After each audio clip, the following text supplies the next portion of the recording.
Welcome to another episode of The Real Deal with Josh and Charles. Uh, this Hi, is this is Charles. God. Okay. And we're back. As and this is Josh. if you waited, actually you wouldn't have waited because you had to have listened to it to know to wait. But if you somehow waited and listened to these episodes back to back, that would have been perfect because we're going to just continue pretty much right where we left off from last week's episode. Don't we all spend our lives waiting, Charles, for the sweet embrace of death? Jeez, yeah, that's actually I wrote a short story the other day, and I realized that most of the characters I write do just end up waiting for things to happen. Mm-hmm. Yeah, they just wait. Well, there's that wonderful play by Samuel Beckett, Waiting for Got It. And those guys literally just wait. It's kind of a fucked up play, to be honest, but it's just a play Yeah, about waiting. So if you like that kind of thing, check out Samuel Beckett, Waiting for Got It. A lot of repertory theaters do it, you know. Kind of boring, to be honest, yeah, but yeah. It was boring. Like, what can happen? Things wait. well, I don't want to spoil. I don't want to spoil anything, but the dude does not come. Well, you just did spoil it for anyone who had not yet seen Waiting No, for no. Got It. I said I didn't want to spoil it, so I think I get a grace period. I didn't. That's I'm true. not trying to give away anything about Waiting for Got It, but Got It does not show, and I think that if you go into it and the title suggests he will, then maybe someone should spoil it for you because he doesn't. And if there was a movie called Avengers and Avengers didn't, there was no avenging in it, oh, I'd feel cheated. Yeah. Should there have been a trigger warning for people who had like anxiety for expecting things to happen? Yeah, if you are made upset or dissolute by the prospect of waiting, and hey, let's be honest, in today's fast-paced technological culture, Charles, these millennials, they want everything yesterday. Impossible. They're impossible. Well, maybe we have some millennials listening, so maybe we should just get onto it, and we're gonna Well, move on. before we get on with it, let me say what up, my millennials, and this is going to be an on fleek episode, so YOLO on fleek. Okay. Yeah, actually, Yeah. where are you recording at? You're usually in like the hubbub city, but not this week. Yes, well, normally I record from my normal location of Hubbub City. Today I am in a little town called Pittsfield, Massachusetts, baby, where it has snowed, where it is early April, and I am looking at several inches of snow as I recline in my grandmother's rocking chair. Yeah, I mean, I was fucking. I threw a coat hanger today out of frustration at the weather. I've never done that before. So I'm sorry, you woke up, you went to you sleepily wiped your drowsy eyes, wandered over to your walk-in closet, got a hardwood, well burnished mahogany coat hanger down to remove your thick tweed jacket, turned to look outside, saw the snow, and in your complete fury, hurled that hanger as Thor might his hammer Mjolnir or whatever. And that's what Yeah, happened. that's exactly what happened. Cool. It fucking sucks, man. It's fucking. I need to. I need. I need sun. I need warmth. And yeah, so I just took my coat and I threw the hanger. It was plastic. It didn't break or You're ki- anything. It But strikes me that you're kind of a needy person, Charles. You need sun. You need warmth. You need me to watch the movies we're going to talk about before the podcast. You have a lot of needs, yeah. and it's a little smothering. But this week, some of my needs were fulfilled. Actually, on your front, all of them were. That was good. But from the movies themselves, the Raid and the Raid 2 fulfilled all possible needs. And Cloverfield, we actually switched things up. We decided to delay Bone Tomahawk for another day because we felt Cloverfield was a little more apropos. Should I say that word? Yeah, I mean, you have these Apropos? two movies with these two sets of movies rather that fetishize concrete and fluorescent lighting, and I was like, why not get them together into one magical episode of this benighted podcast? Yeah, because that's all we need. We just need the loosest of comparisons to bring movies together. Well, The Raid and 10 Cloverfield have in common that they're essentially bottle films. They're movies that take place largely in one setting. And I thought that was, oh, god damn it. There's a phone ringing in here. This is total horseshit. Anyways, Like, okay, so this is a real-time podcast situation where I'm going to turn this off. Damn it. do your parents like run a call center in addition to being parents? I live in a call center. Okay. Yes. And let me tell you something. Talk about triggering. When I hear a phone ring now, I'm just brought back to all the trauma of childhood, sexual awakenings, bullying, trying to curry the favor of your parents, So for me, that's very difficult. Is that the same ring that they had when you were a kid? Yeah, and it sort of rings in my head at all times. Like I can't get it to stop, Charles. Like I can't get the ringing to stop. Please stop it. Okay, I'm sorry we brought that up. We can talk about Please that stop off the mic ringing. after the episode. Okay. So, Charles, you did the intro to this episode, so clearly you're the big dick swinger in this fucking neighborhood. So you tell me, what movie do you want to dive into first? Just give it to me. Let's start off strong with the raids, I think. See, you've already given out two very profound hints at what you think about 10 Cloverfield Lane. So you've already compromised the ingenuity of our podcast by very clearly telegraphing how much you didn't like that movie. Well, it's just so hard to compete with the Raid and the Raid 2. I've seen them. I think if you were to count them as one movie, which I can do that because I'm in charge here today, I've seen the Raids. I think that's the movie I've seen the most after the age of 20. That's the movie I've seen the most. That's wild. And, you're 42 now, so that's, quite a span. Yeah, and it's just I think it's the best action movie ever made. I'm just gonna say it before we even start talking about the plot, what happens, why it's so good. I would go down on the record and say that The Raid and The Raid 2 are the greatest movie ever made. Action movie. Maybe not the greatest movie, but the greatest action movie ever made. Okay. Well, I guess I'd have to say that The Raid and The Raid 2 are phenomenal films, and they take a genre of film that I love very dearly, the high-paced gun battle, Hong Kong-style John Woo thriller, and, sort of work it down to this lean, tight engine. And it is so fucking fun to watch. Oh, my God.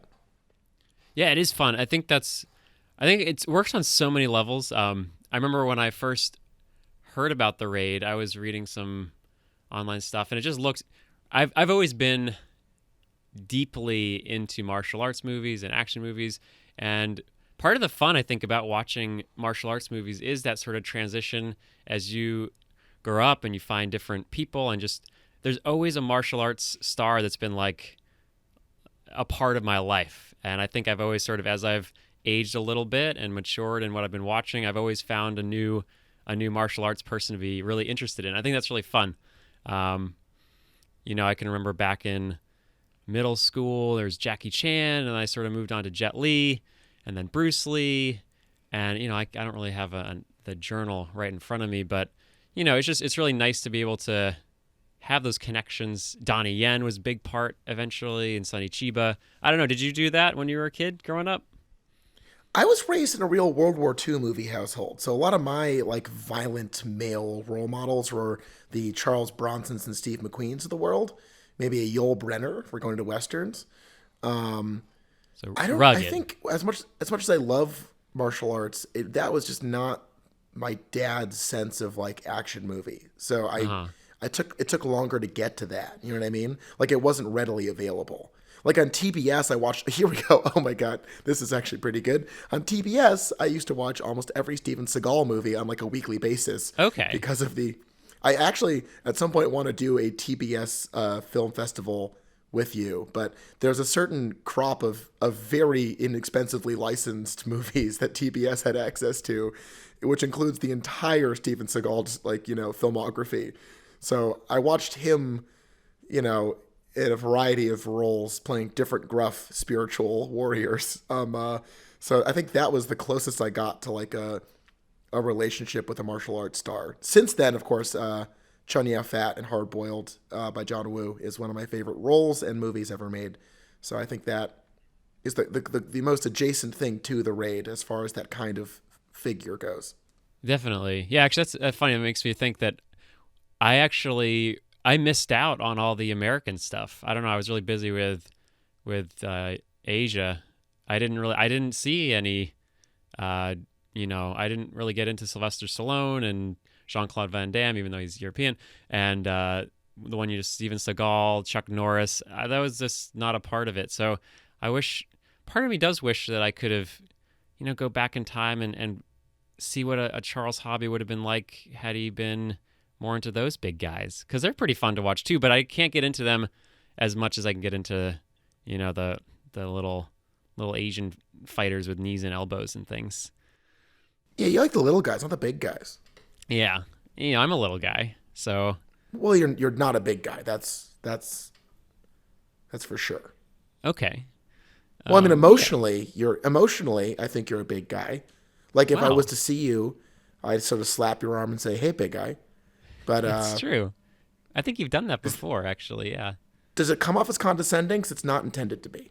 No, I'm really I'm appreciating it. I mean, pretty much anything you say that isn't a complete, insult, I take very nicely and warmly, and I appreciate them. Yeah, you are warm. Oh, thanks. Wow, I'm feeling so good about myself right now. Uh, yeah, and that's good. I would say really cling on to that while it's here. I remember in the raid, Mad Dog, or what's his name? The super, the fellow who appears in both the raid and the raid 2 in different roles, who was also Yeah. in The Force Awakens. Well, that's actually one thing I was just going to mention briefly is that it's weird to me that maybe it's just because I don't know why, but I really don't know the names of any of these people, and I think that's really interesting. With like, the star always becomes really famous for me when I watch. Like, Ong Bak was my favorite. That was one of the more recent ones. Tony Jaa was like, he was so good at what he did. And then it moved on to the Raid movies, and I honestly don't know the names of any of these actors, which is really weird to me. I probably should have taken the time to learn them, but I'm wondering if it's because you mentioned there's Mad Dog, there's our main character, there's pretty much everyone in this movie is so good at fighting that I don't even get to focus on one of them, which is one of the reasons why the Raid movies are so good. But actually, let me just bring it up on IMDb and just we can get some names going, because they deserve some fucking recognition, man, because I think they're definitely the best. They're the best. Love it. They're phenomenal. And if they don't get recognized here on The Real Deal with Josh and Charles, then any other form of recognition will always be wanting for that extra level, that we bring to critical film review. Yeah, I think the way the main character is, I want to try to find the right word here, inobtrusive. Like, he's a great main character, but he's not like fascinating. He's a very useful device to bring us through a lot of these other characters. And in an action movie like this, it all comes down to villains and bit parts and character acting, and this sort of pleasantly bland main character gives us an opportunity. He's like the ultimate good guy. He's got a wife. He's an undercover cop. He's fighting corruption. So they don't like belabor, in Hard Boiled, to go back to that comparison point, the main character is named Tequila and plays jazz saxophone, which I think is amazing. But, it's also, so it's this extraneous stuff about the main character we just don't really need. We want to see him like do spin kicks while firing a shotgun and stuff. And in this movie, they definitely, these two movies, well, the second one beefs up the plot a little bit, but the main character is a narrative device that takes us through these incredible set pieces, some phenomenal villains, and increasingly elaborate fight scenes that do build to a certain pitch that is pretty undeniable. The last few are really riveting, edge of your seat shit. Yeah. I'm going to agree with you in part, but I'm going to also disagree, because that's what we like to do here. We like to keep things, complicated in The Real Deal. They know Charles. Okay, fine. Sorry. I would agree that he seems unobtrusive, and throughout most of the first one, he does not do very much other than fight and do the right thing. But I really do think one of the other reasons why I think these are the best action movies ever made is that the stories for these movies are actually quite deep and have a strong emotional resonance that I find, most action movies are like, all right, we got these pivotal fight scenes. We need to write up a bullshit story so we can get to these people hitting each other. And I really do feel, I've seen these movies so many times, I still think that the first one is a really beautiful story about that connectedness and loss, as well as about, there's also sort of a political story about, power struggle and where you are in the world. You can take it to a political level, but you can also take it to, just a human level of what you can do to actually escape these things that you're stuck in. So it really, at first he seems like he's just a guy fighting for his life, but when he meets his brother, I think there really is a nice tonal shift where all the stuff that he's fighting for is sort of forgotten about up until that one scene. And then you really do see that he's fighting for his pregnant wife. He's fighting for his unborn son. He's fighting for this brother that he hasn't seen in years. And really, like, he wants that connection back. And that's like the emotional climax of the movie is when they finally meet each other. Really love it. I thought the emotional climax of the movie was when that one guy's head gets impaled on a broken door frame. That was, well, it depends on what you consider emotions. If you consider boners to be emotions, Oh, sorry, I meant sexual climax. For me, okay, that was the sexual yeah, climax of the film. absolutely. That is maybe the best. I don't want to get too tangential, but is there a difference between sex and emotions? You know what I mean? Because for me, it's all part of this like emotional communication. Because I'm a sort of tender-hearted lover with kind eyes. You caught me off guard there. I really am not in a space to answer that question. Okay, Yeah, no, I mean, other than the, lots of fluids, I think for both, that's really all I can yes, really think about right now. right, is fluids. Yeah. Well, I mean, to be fair, uh, in a way, Charles, we're all full of fluid, and I think about that a lot during the day. Yeah, I don't want you to be fair. Please don't. I'm gonna stop bringing up fluids. In fact, this next utterance of the word will be the last time I say fluids on the show. Here we go, fluids, and that's it. No more. That's it. Perfect. Let's do do you want to do a top 3 raid 1, top 3 violent sequence. You want to do Oh that? God, yeah, absolutely. Well, I mean, I think the first one, my number one go to, I don't think will be surprising to you. Um, when the good guy cop meets up with his bad boy brother, and they agree to join forces and strike back against the nightmarish, you know, sort of what's the popular term, like the dragon, like the main bad guy's big beef big dude, Yeah, I'm big not beef sure. dude. Yeah, the main henchman. They basically go to take on the main henchman in like a squalid basement, and there's like a three-way fight between these two brothers and the main henchman, and it is so sick. Yeah, That was dude, really one of my favorite I'm fight scenes in any movie I've ever seen. I'm going to Without a doubt. interrupt because I have to. Because though another reason why this movie is so good is that multiple times, pretty much every fight scene, there are more than one. There's multiple people fighting multiple people, and it does it so realistically. With usually when you have Bruce Lee and he's fighting 10 guys, he's not fighting 10 guys. He's fighting one guy, and they charge at him one at a time. Here, it's like that ending fight scene with 2-on-1. I think is the best choreographed 2-on-1 fight scene I've ever seen. It's so believable in how, other than the length of the fight, which I don't think I could survive. One of those blows to the head. But if you just sort of get rid of that and say this is a 10-minute fight scene, the fact that they can allow for one person to be on top and then suddenly be on the bottom and then get rid of one person for 10 seconds, it's just like, it's so well done. The whole movie's like that, but that fight scene is just perfect. I'll say this in Indonesia: strong calcium intake, because those skulls take a pounding and they just keep on ticking. They do, and for some reason I don't know if this was to like they realized everyone's really violent, because all I know about this country is through these two movies. So I'm sure they built all of their buildings out of concrete so that people would just die when they fought. Every Yeah, building is made out of sharp concrete, like hard edges, and just it's brutal. the raid, certainly in the one of my favorite genres of wet movies, is very wet. It's wet, it's hard, it's bloody. It's wet and hard and bloody.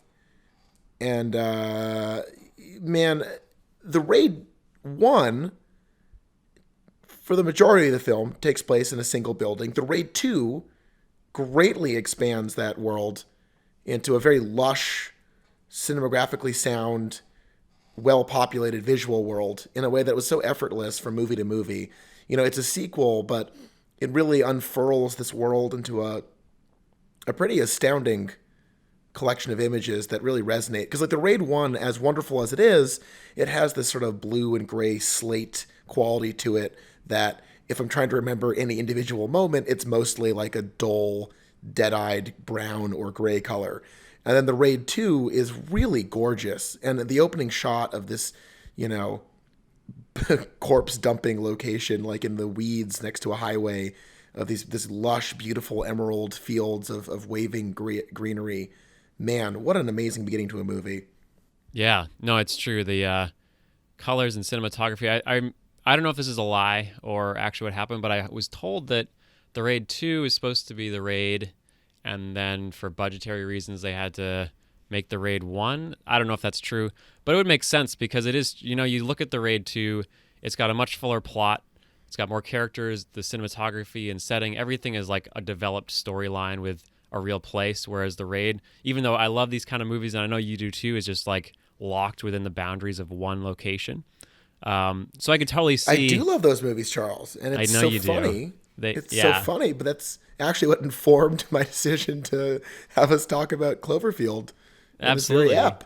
Yeah. No. But we're getting off track. I want to hear your number 2 and number 3, or number 1 and number 3, or number 2 and number 1. I don't know what the ordering is, but we heard 1. What are your other top 2 violent usually scenes? Like a numeric order is very strong when operating in numbers. So was the first one the number 1 or the number 3? We're oh God, I can't rattle off 6 fight scenes, Charles. I'm not fucking. I know for you, these movies have replaced like entire friendships in your life, but I'm a social person. I go on many cocktail dates with people. You know, I'm sort of a sought after dinner guest. So I haven't seen the Raid and the Raid 2 as many times as you have.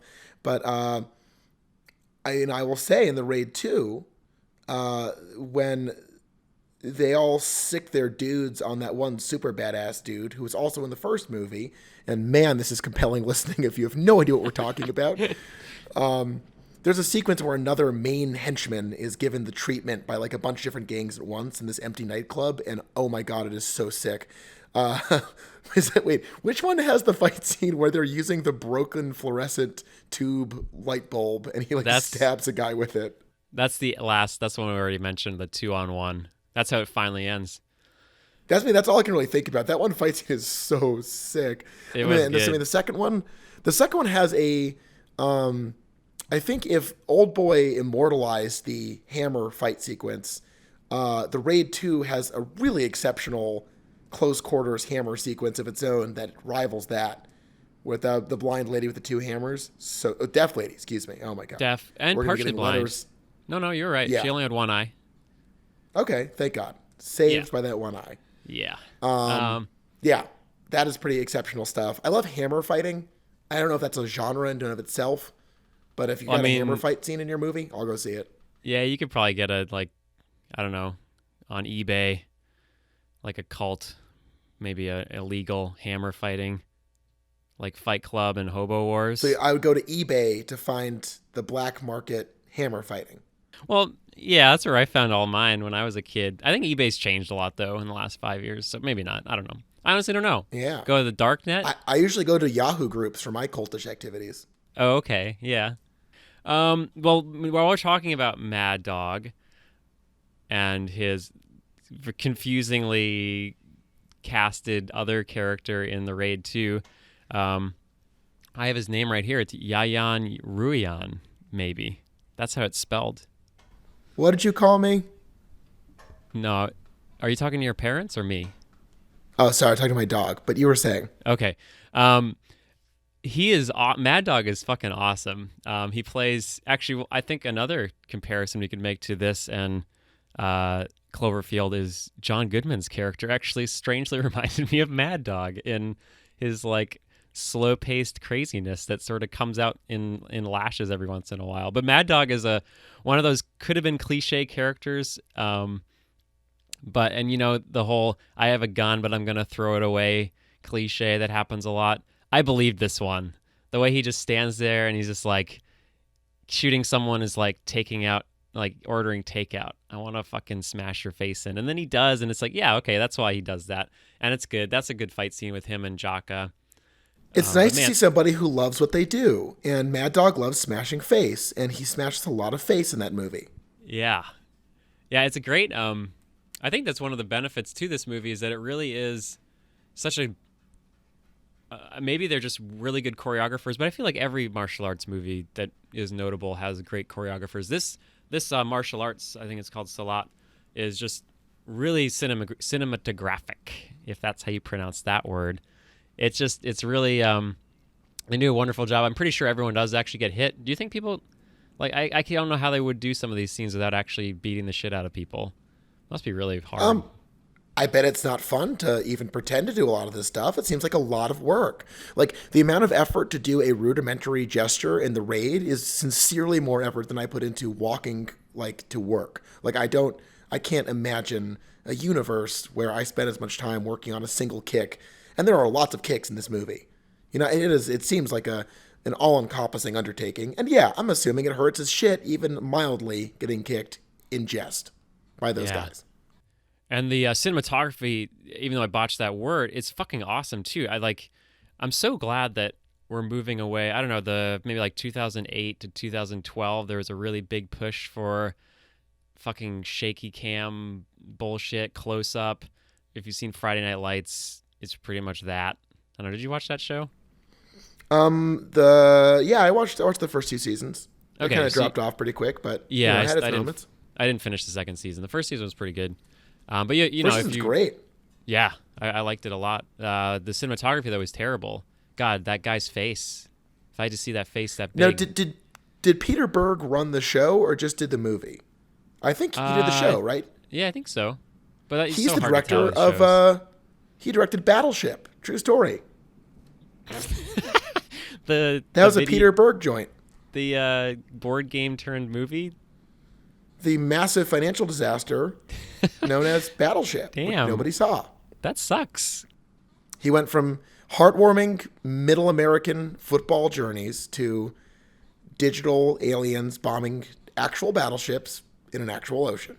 Yeah, sad. But back to the raids. The cinematography is fucking amazing, and it uses like I'll say this. I've seen these movies so many times, and now I just get to sort of focus on elements that most people don't have the luxury to. They're just so blown away by the action that they can't. But I can now focus in on things where you can't.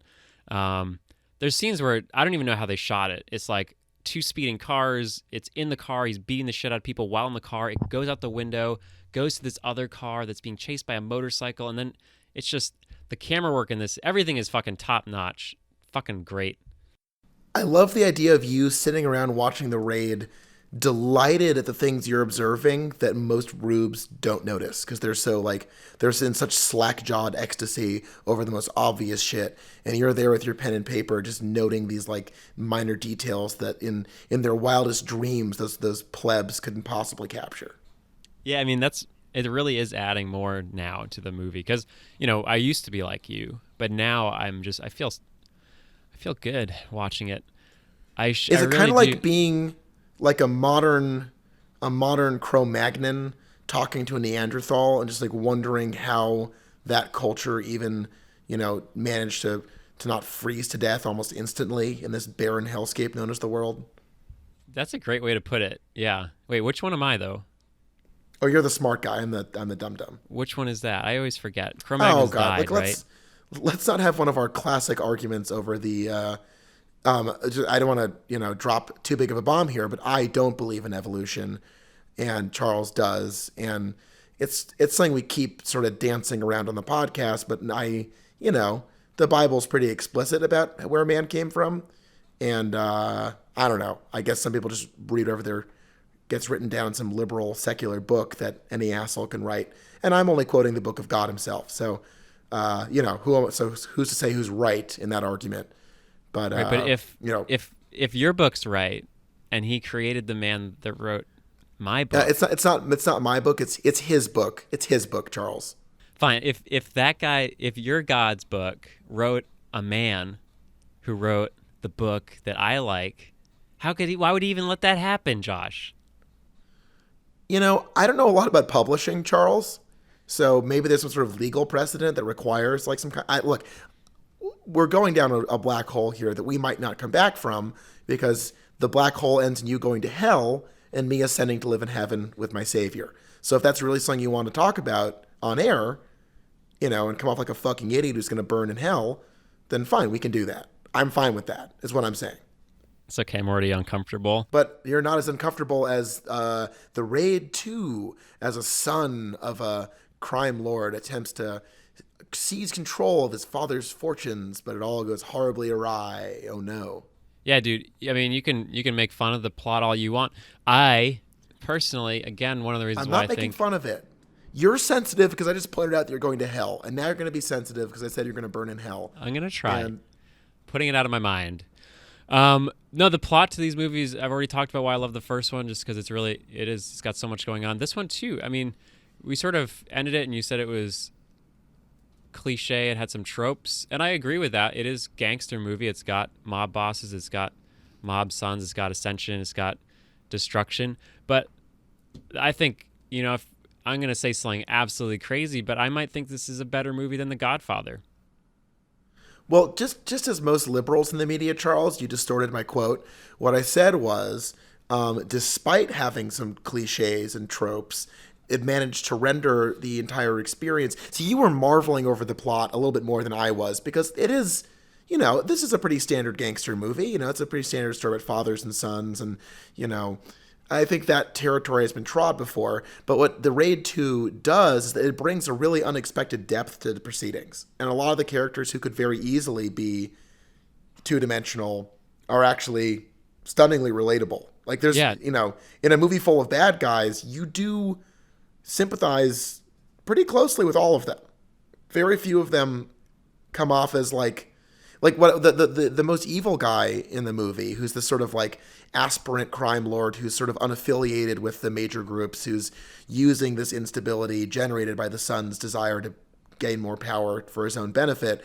He's this sort of weak, waffling character who has strange glasses and coughs and has a cane, and so you don't just see him as like, oh, this is the, you know, the firebrand random bad guy. You see this person who is deeply frail and deeply fragile and uses this cunning to like work his way up in the world. And the shame that is so evident when he drops his napkin and has to pick it up, or when he coughs up blood, or I mean, it is really it's extremely well expressed what's going on with these characters, and it's a lot of showing and not telling, which is, you know, the greatest strength of visual storytelling. yeah, definitely. All of them. It's so true. You do feel, well, I do. I feel such sympathy for every single character. You have the son who really is sick of being subservient to his father, and then you have the father who's built this whole system for his son. And that scene where they come together and he's finally realizes that his son betrayed him, and you know, it's heartbreaking to watch his father beat the shit out of his son, first of all, but also just be like, everything I did was for you. And the communication between us was so warped that I didn't see what you actually wanted, and you didn't understand what you actually had. And it's just like, it's such a moment. So well done. And I think we were also talking about the main character, whose name is, in real life, Iko Uwais, perhaps. We were talking earlier about how he's sort of an unobtrusive, good man fighting to escape or whatever. In the second one, he really comes into his own, and I think there's a certain level of anger that is expressed. As you said, there's no telling in this movie. There's very little telling. All this stuff that we get about this character is like, he's separated from his wife for 3 years. He's never seen his son, and when he talks to her, it's pretty pleasant, but also pretty, you know, demoralizing. And the level of anger that he displays every once in a while is like, it's really strong to watch this man realize that everything he wanted in life has been taken away from him, and it's impossible for him to get it back. Yeah, and you know, well, two things. One that reminds me a lot of John Goodman's character in 10 Cloverfield Lane, strangely enough, and also it's so. I bet it was embarrassing in the Raid 2 when the guy finally kills his dad in front of his friends and then cries like a little bitch. Yeah, I felt sympathy for that too. Oh, but I mean, look, don't cry in front of your friends. That sucks. That makes everybody Yeah. uncomfortable. Look, here's a good take-home message, podcast listeners. If you feel emotions or sadness in front of people that you know and you want to respect you, take it somewhere else, because we don't want to see it. And just because you killed your dad to move up in his organization, it doesn't mean it's time to take a little cry break. Okay? No, I think that's really was the takeaway from the movie. I agree. Yeah, just, sure, you killed your dad for reasons that you'll come to regret extremely soon. That's not great, but, your friends are around. So, pretend to go to the bathroom or something. That's what I do. Yeah, that's good. That's good. That's actually a really good tactic. I'll have to implement that next time. Well, as a general life message, I want this on the record just to say that in life, if you claim to have diarrhea, you can get out of most situations. Do you actually say the word in front of people? I find that if you use the word in front of people, it actually hits really hard. People won't make eye contact with you. They will feel uncomfortable. It's an excellent technique. Okay. I've always sort of been too afraid to say that word. Actually, I won't even say it on the podcast. I Maybe don't want next you to week. live in fear unless it's fear that I specifically have created for you to live in. Does that make sense? It does. It does. Oh, is there anything? I mean, I could talk about the Raid 2 and diarrhea all day. Is there anything else you wanted to mention before we moved on? When you visited New York, Charles, you did spend much of Sunday talking about those very two things. Yeah, that's actually a great point. I'm full of them. I could talk about the Raid all day. I could talk about the other one, for a little bit. But together, it really could take up a whole 24-hour period. We didn't sleep at all that fucking weekend. Not a lot of sleeping now. As I've come to expect from living in New York, not a lot of sleeping. Yeah, you didn't. Well, I didn't really even wake you up. I wanted to, but you ignored me and then sort of yelled at me for being up so early. Well, it was a Sunday, Charles. Jesus. Yeah, and it was daylight savings too, or the Oh, that other was one. horrible. Oh my God, that Yeah. was a moment. Yeah, it was a That bad feeling choice. of it's 5 o'clock now. Yeah, woof. But I live in a basement, Charles, which is very similar to the film 10 Cloverfield Lane, where a distorted sense of time and compressed space can create some very tense atmospheres. Did you feel at home? It was actually funny because I did, this is a movie about a woman leaves her partner, leaves her marriage and goes for a drive. There's a mysterious car accident and she wakes locked to a wall with a broken leg in a basement, which, not a great way to wake up.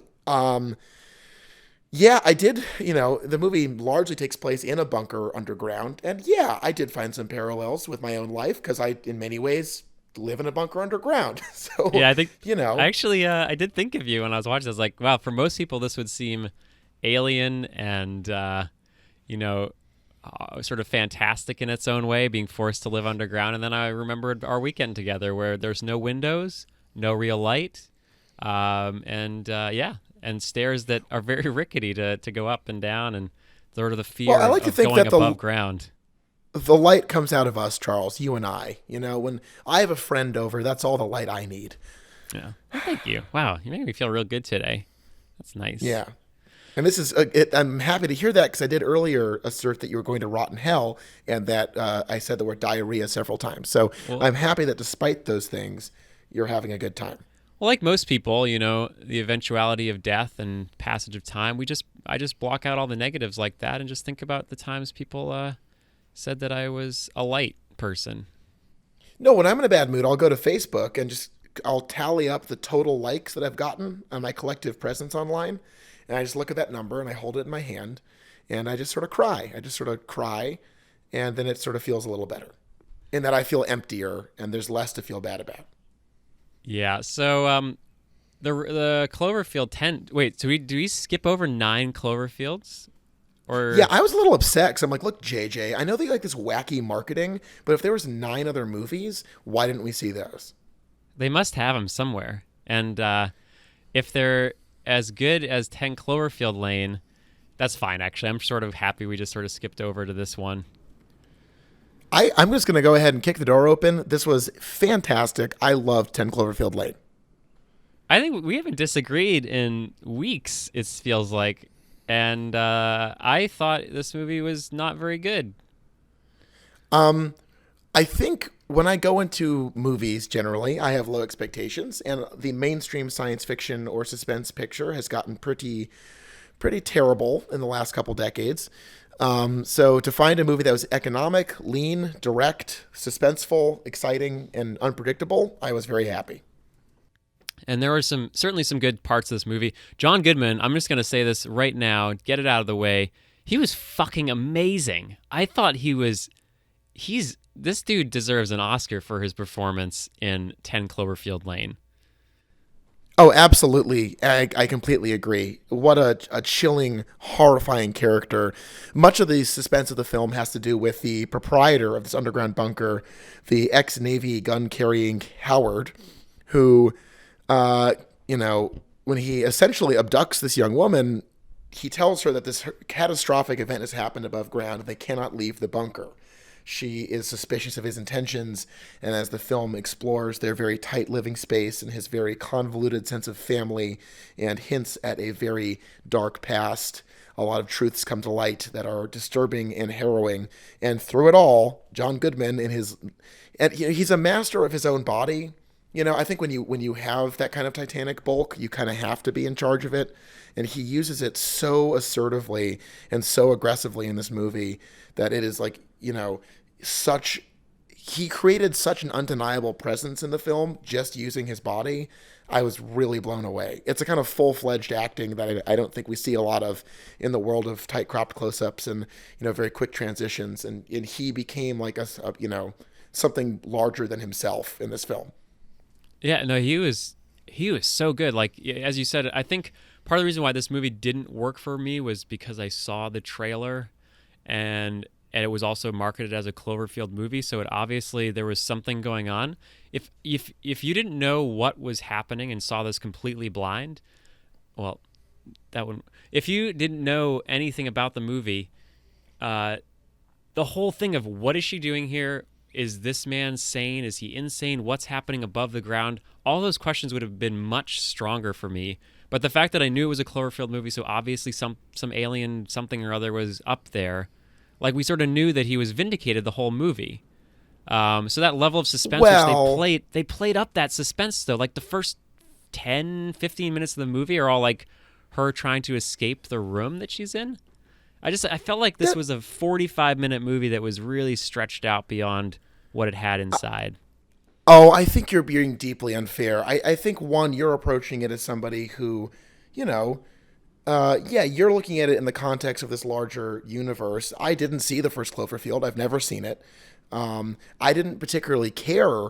Like, I think you're taking away a lot of points here for something that doesn't really matter for the overall effect of the film, because the whole point is that we're in her world. We don't know, like, she is deeply, like, I thought Mary Louise Winstead's performance in this was excellent, and I really believed her, deep sense of mistrust and her efforts to like find every last little detail to escape this place. And I thought it built that suspense up very nicely. It could have been trimmed more here and there, I suppose, but I actually was very impressed with how, the payoffs in the movie I felt were really well earned. And well, sure. I mean, it's a J.J. Abrams movie. There's going to be some corny alien shit in it. That's the only thing he can really do. But it earned it. It really got there. I think by the time we actually get to that reveal of what's going on above ground, I felt like it was richly earned from like a very tense, taut psychological thriller.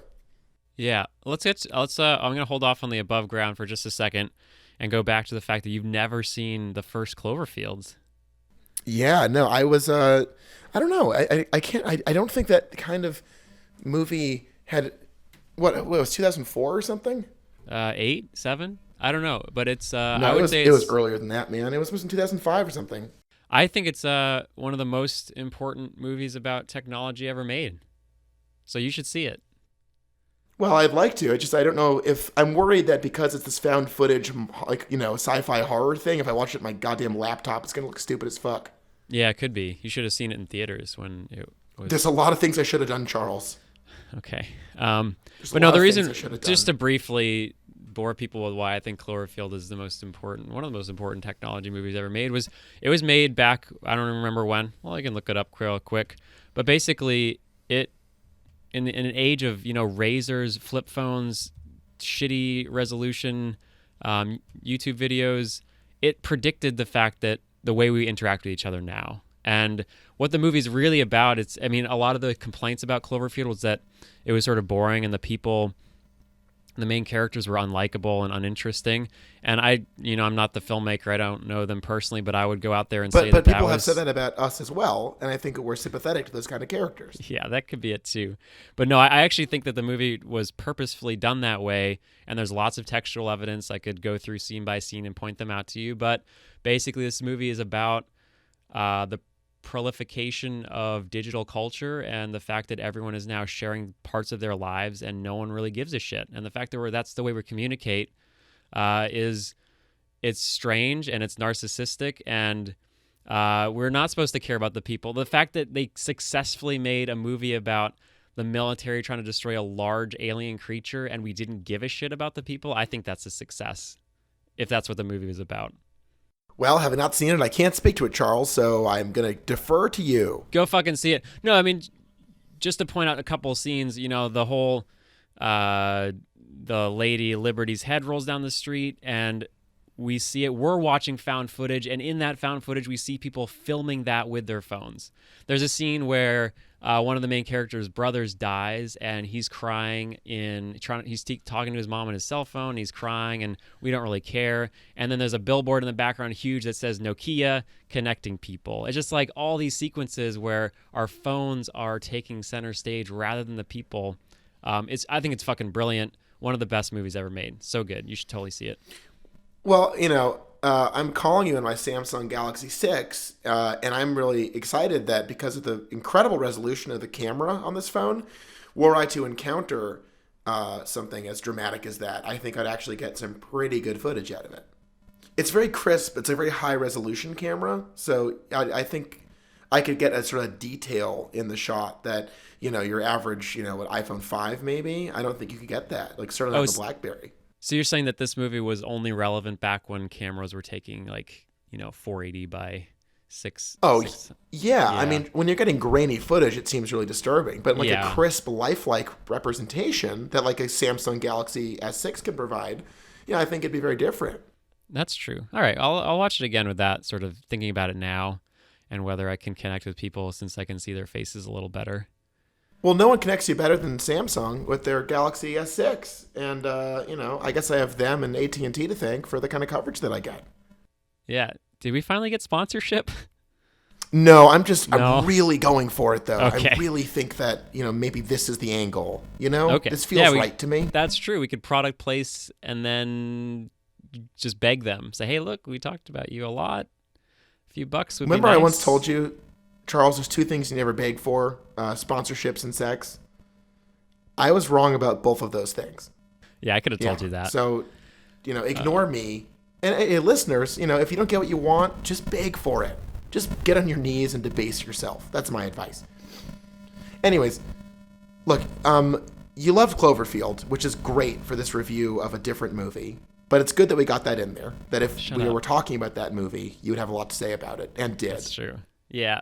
The second one, but no, I mean, you're talking about that level of suspense that they created. I don't think it ever made it because of just the whole background we have. We know, I never felt suspense because I just knew what was coming. And it's not like Titanic where, that doesn't take away because, the movie's shit, but like the fact that the end doesn't matter because it's not about the end. This essentially was about that end of her getting out of the bunker. But, okay, no. You're totally misreading this. The drama of the movie is not, is there aliens? It's who is this person, Howard? What is he going to do? What are his intentions? What of his, megalomania and delusion is true and what isn't true? It's a very human movie. It's about three people trapped in this nightmarish mousetrap. And those interactions and her experiences with Emmett, her sort of adorable fellow inmate in the bunker of Howard, their interactions with him are fascinating and incredible, and I enjoyed that. I didn't really care if they were aliens or not. I was happy that they took it in a direction that made it, the narrative arc of. I thought in this kind of low budget, fast moving, tight, drama about this person, this main character, Michelle. They used the aliens at the end very effectively to show her arc and the direction of her character.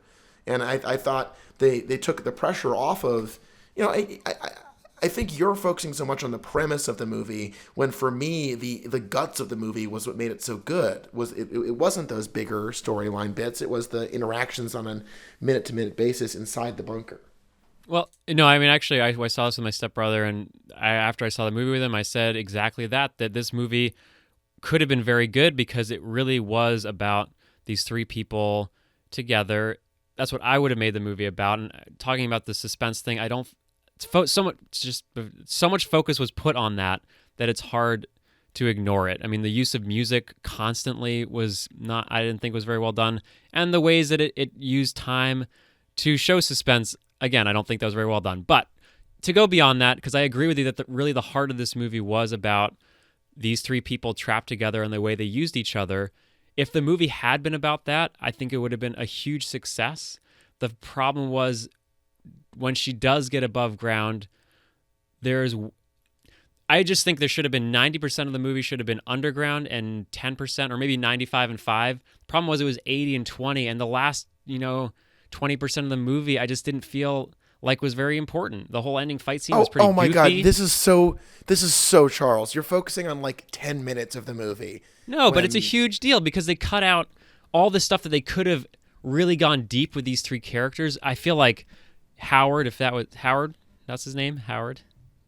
They told us just enough about those characters to be taut and compelling.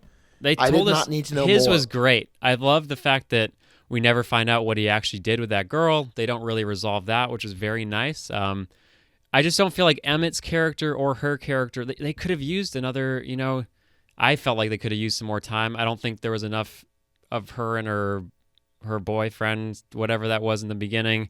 That didn't come across too strongly. And the guy, I just wish we'd had a little more than his little 1 second sob story about not going to college. There was enough about these people that there could have been a great movie here, and I just don't think they came through for me. They focused too much on the bullshit. No, I think you're focusing too much on the bullshit because the things that work are everything that's not that. And this felt like a very 70s, 80s kind of like, this reminded me more of, like a John Carpenter production than a lot of other things where we're not in a deluge of exposition. And we That's don't actually need a good comparison, yeah. I think this was like on par with like Assault on Precinct 13 or Elements of the Thing, and yeah. this is the kind of movie that I want to see, and I don't need to know a lot about those characters. I knew more than enough about them. The vignettes they're each given to sort of, illustrate elements of their personalities that create a psychological and emotional situation where their choices become very profound. And I thought that it said enough about humanity and enough about the characters in the movie that it did not have to work any harder than that. And I was very happy walking away from this. I thought it was this was like a $15 million movie. It looks excellent. It's quick and it's lean and it gets the ending in a very satisfying way. And I loved the ending. I really loved it. I thought it was the sort of both climactic and emotional denouement that I want out of a movie. And I thought they kept it pretty tight, honestly. I don't think that drowned the rest of the film. I really don't. Wow, it's funny because we agree on I think the big parts of this, but I just feel like they tried way too hard. They spent way too much time, and it wasn't lean at all. I felt like it was a bloated, slow, like it really, way too much time was spent attempting to solidify things that I already understood. Like the whole opening, it really didn't need that. If the movie really is about these characters, I didn't need a 15-minute sequence being left in the dark, in air quotes, even though we weren't, having music just shoved down my throat, trying to get out. It was just, I wish the focus had been different. It didn't really work for me. And the ending, Jesus, that was fucking ridiculous, man. That little goofy creature running around with his big eye. It was it's how you land the movie and create the setting for the next one, which I sincerely hope gets made.